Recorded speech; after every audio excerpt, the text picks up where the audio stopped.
It is Treasure Vault time, and I'm going to show you how to get the most out of this awesome event.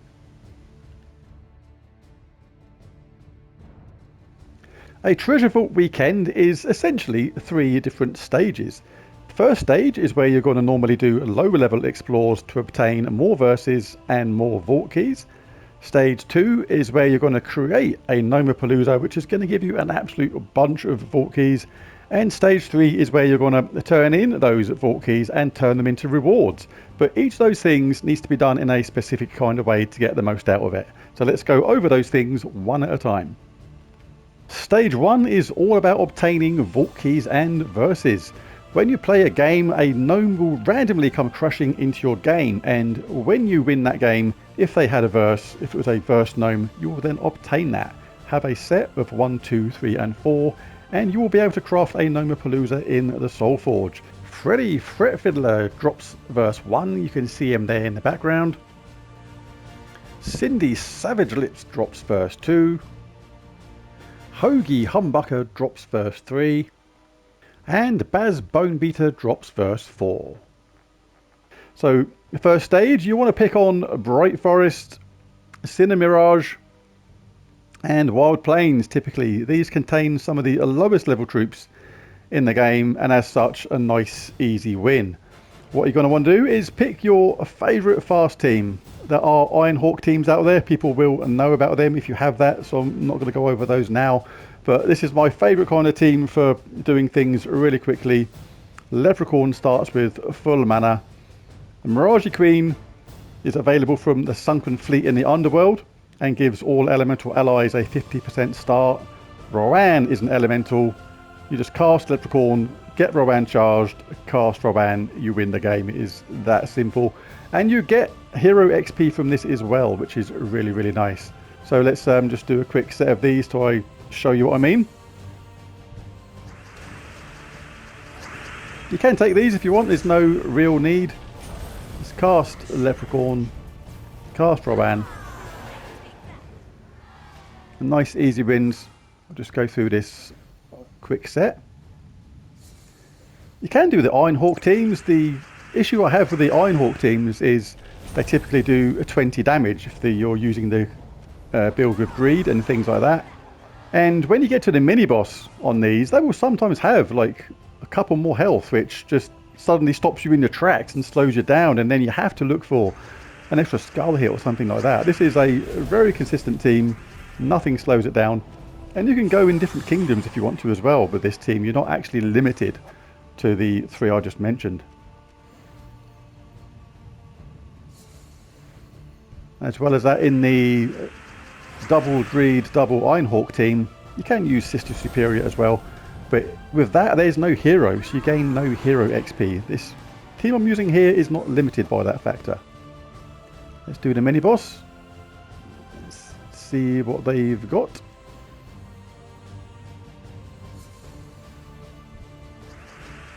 Yeah, this mini boss doesn't have the extra health you see, but every now and again it will do. And almost definitely when you get to the mythic boss as well, like Vanalis, he might have an extra 10 health, he might have 30 altogether, which is really going to slow you down. Right, so that's the teams. Use a nice quick team, fly through them. We didn't get any gnomes crashing into the games that time, but you will.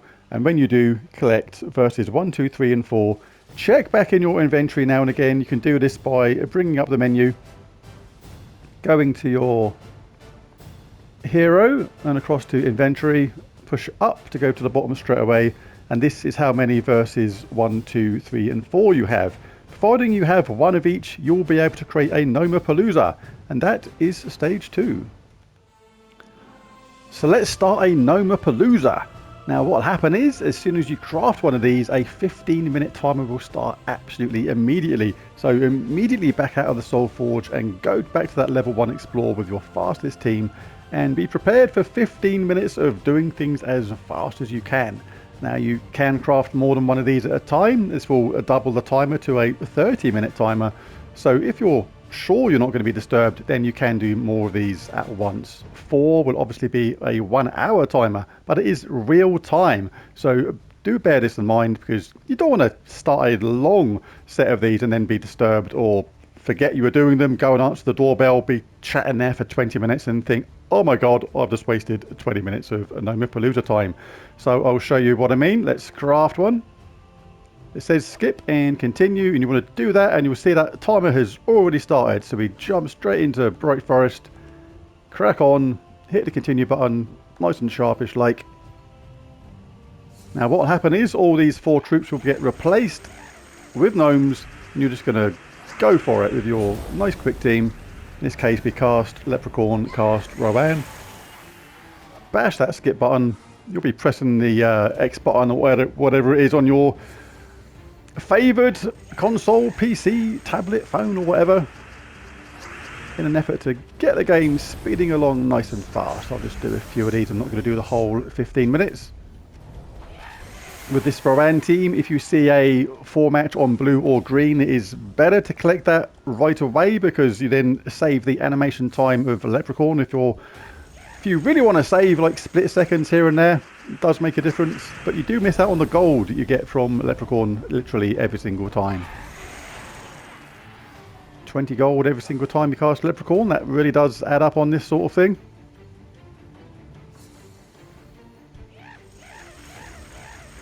Don't go getting 4 matches like at the top there, you're wasting your time. You actually get far more rewards by ignoring them.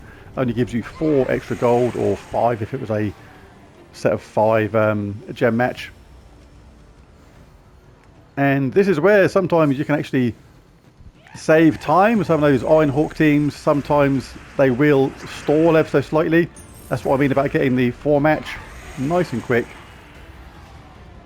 There was a particular gnome that comes in sometimes, and this is what I was saying about why the Iron Hawk teams slow down sometimes. I think it was a Soul Gnome or Glory Gnome. They had 1 extra life, which is like 21.